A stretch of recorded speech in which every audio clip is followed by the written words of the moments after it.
औज़ुबिल्लाहि मिनश्शैतानिर्रजीम बिस्मिल्लाहिर्रहमानिर्रहीम। अल्लाहु अकबर, सुबहानल्लाह, अल्हम्दुलिल्लाह, अस्तगफिरुल्लाह। अस्सलातु वस्सलाम अलैका या रसूलल्लाह सल्लल्लाहु अलैहि व आलिहि वसल्लम। नाज़रीन, आजकल आपने देखा होगा कि पाकिस्तान में जो है वो एक बड़ा मामला चला था जी कि आशिक़ रसूल कौन है। तो देखिए, आशिक़ रसूल होना एक बहुत बड़ा अल्लाह का करम है। और ये समझें कि इंसान की अगर कोई दुनिया में कामयाबी का एक ज़रिया है दुनिया और आखिरत में, तो वो आशिक़ रसूल होना है। अब आशिक़ रसूल अगर बातों से ही होना होता तो हर इंसान ही आशिक़ रसूल है, हर मुसलमान, हर पाकिस्तानी। लेकिन जब कोई वक्त आ जाए और ज़रूरत पड़ जाए कि आपने साबित करना है कि आशिक़ रसूल कैसा होना चाहिए, तो वहाँ पर फिर इम्तिहान हो जाता है। उसमें पता चलता है कि कौन पास और कौन फ़ेल, कौन सिर्फ़ ज़ुबान से ये लफ्ज़ अदा कर रहा है और कौन अपनी दिलो जान से और रूह से जो कि मर मिटने को तैयार है। नाज़रीन, आपके साथ एक ख्वाब शेयर करना है। ऐसे ही हम जब परदेश में थे तो हर अतवार को जो काम करने वाले, कंपनियों में काम करने वाले लोग थे, तो वो इकट्ठे एक जगह बैठा करते थे एक साहब के यहाँ। तो वहाँ पर जो है वो कुछ दर्स व तदरीस हुआ करती थी, कुछ इस तरीके से उर्दू में हम लोग बैठते थे और एक साहब जो मौलाना साहब वो आके वाक़यात सुनाते रहते थे। तो उन्होंने अपने एक दोस्त का वाक़या शेयर किया वहाँ पर, उन मौलाना ने, जो कि दम्माम में रहता था और हम जद्दा में थे। तो उन्होंने वाक़या ये बताया कि एक साहब है उनके, तो वो हर वक्त अपने आप को कोसते रहते थे। हर वक्त वो ये कहते रहते थे कि काश कि मैं नबी करीम सल्लल्लाहु अलैहि वसल्लम के दौर में पैदा होता तो मैं भी आप पे जान देता, आपके लिए मैं जो है वो ग़ज़वात में आपके साथ लड़ता, यानी जंगों में लड़ता, इस्लामी जंगों में शहादत हासिल करता वग़ैरह वग़ैरह। तो बड़े उसके ख़यालात थे। तो उसको समझाते रहते थे कि भाई अल्लाह ने जब चाहा तुम्हें पैदा कर दिया, अब इसमें जो है वो इसका शुक्र अदा करो कि आप सल्लल्लाहु अलैहि वसल्लम की उम्मत से तो हो ना। तो वो कहता है नहीं, मैं इस दौर में नहीं पैदा, मैं पहले क्यों नहीं पैदा हुआ, मैं आप सल्लल्लाहु अलैहि वसल्लम के दौर में पैदा। ये यकीन करें नाज़रीन कि वो शख्स इतना ज़्यादा इस चीज़ के बारे में सोचता था कि जब भी किसी महफ़िल में बैठता वो यही कहता कि मैं उस दौर में क्यों नहीं पैदा हुआ। तो अब वो गलत सोचता है, सही सोचता है, ये एक अलग बात है। लेकिन वो ये कहता था कि मुझे क्यों ना नसीब हुआ कि आप सल्लल्लाहु अलैहि वसल्लम की खातिर मैं जान देता, मैं सहाबा इकराम जैसा होता, अगर मैं उस दौर में पैदा होता तो मैं भी ये करता, वो करता। तो ये नाज़रीन वो हर वक्त इसी चीज़ में रहता था। जब बहुत दफ़ा समझाने के बाद उसको समझ ना आई तो उसको फिर अल्लाह रब्बुल इज़्ज़त ने एक ख्वाब के ज़रिए समझाया। वो ख्वाब जो था वो हमें जब बताया गया नाज़रीन, तो यकीन करें कि वाकई हमारे ऊपर की सांस ऊपर और नीचे की सांस नीचे रहेगी। कि उस ख्वाब में अल्लाह रब्बुल इज़्ज़त ने बता दिया कि हाँ, अगर तुम होते तो तुम क्या करते। अब ये हम समझते हैं कि उसकी खुशकिस्मती कि उसको रब्बे करीम ने वो ख्वाब दिखाया कि उसकी समझ में आ गई कि हाँ, अगर मैं होता तो क्या करता।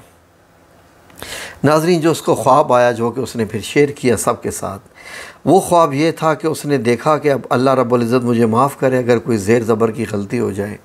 लेकिन मुझे अभी तक वो याद है, क्योंकि वो ख्वाब ही ऐसा है कि भूलने वाला नहीं है।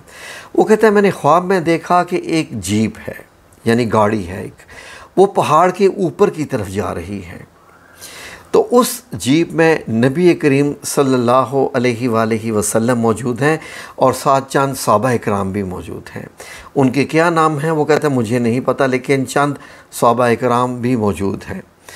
तो वो जीप जब पहाड़ की तरफ चढ़ रही है तो चढ़ाई पे जाते जाते अचानक वो जीप रुकी है। जैसे जीप टाइप गाड़ी होती हैं जो पहाड़ों में चढ़ती हैं, तो वो रुकी है और वो अब आस्ता आस्ता पीछे आना शुरू हो गई है।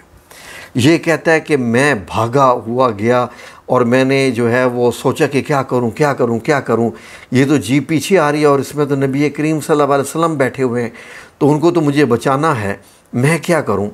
ये कहता है मैंने भागना शुरू कर दिया, कभी दाएं कभी बाएं, कभी पहाड़ के इधर कभी उधर, और जीप पीछे आ रही है। फिर कहता है मैं चलते चलते इधर पहाड़ के नीचे आ गया कि मुझे कोई पत्थर मिल जाए, मैं जल्दी जल्दी जीप के टायरों में रख दूं, या उसको बचाने के लिए मैं कोई और ब्रेक का कोई ज़रिया बनाऊं, कोई चीज़ मिले, लेकिन मुझे कुछ नहीं मिला।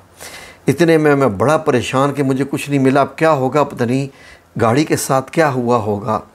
तो नाज़रीन, वो जो मंज़र आगे का बताते हैं ना, कहते हैं कि जूँ ही मैं भागता हुआ वापस उस जगह पर आया जहाँ पर जीप वापस आ रही थी, तो मैंने देखा कि जीप तो रुकी हुई है, जीप वापस तो नहीं आ रही। तो कहते हैं मैं ये देख के खुश हो गया कि ढलवान पे जीप रुकी हुई है, ये कैसे रुकी हुई है, ये कैसे रुक गई है। तो कहता है कि अचानक जब मेरी नज़रें जीप से नीचे की तरफ पड़ी तो मैंने देखा कि चारों टायरों के नीचे सहाबा इकराम जो साथ थे उन्होंने अपने सर दिए हुए थे। यानी कि इससे ये अंदाज़ा लगाइए कि ये पत्थरों की तलाशी करता रहा जीप को बचाने के लिए कि वो वापस ना आए, उसमें कौन सी हस्ती बैठी हुई हैं, और उधर जो हस्ती को बचाने वाले थे उन्होंने पत्थर नहीं ढूंढे, उन्होंने अपने सर यानी अपने जिस्म पेश कर दिए, टायरों के नीचे दे दिए कि बस ये जीप रुक जाए, पीछे ना जाए, ख्वाह हम कुचले जाएं, मारे जाएं। नाज़रीन, जब वो शख्स ये ख्वाब देखने के बाद उठा तो उसकी हालत इतनी ख़राब थी कि उसके मुंह पे चुप सी लग गई, जैसे उसने किसी से बातें करनी ही छोड़ दी। वो इतना परेशान हुआ, और उसके बाद से उसको पता चला कि वाकई अगर मैं उस दौर में होता तो शायद मैं उतनी मोहब्बत ना कर पाता जितनी मोहब्बत सहाबा इकराम नबी पाक सल्लल्लाहु अलैहि वसल्लम से करते थे कि ओहद के मैदान में सब ने अपने सीनों पे तीर खाए। आपको मालूम है इस चीज़ का, ये थे सहाबा इकराम कि वो नबी पाक सल्लल्लाहु अलैहि वसल्लम को फ़िदा उम्मी व अब्बी कहते थे कि आप पे मेरे माँ और बाप कुर्बान, बाकी तो बहुत दूर की बात है। नाज़रीन, तो ये था ख्वाब। तो इससे हमें खुश हो जाना चाहिए कि अल्हम्दुलिल्लाह हम नबी करीम सल्लल्लाहु अलैहि वसल्लम की उम्मत में पैदा किए गए हैं, यही हमारे लिए शर्फ़ काफ़ी है। जज़ाकुमुल्लाह खैर। अल्लाह रब्बुल इज़्ज़त आप सब लोगों को अपनी ज़बान में रखे। आमीन या रब्बुल आलमीन।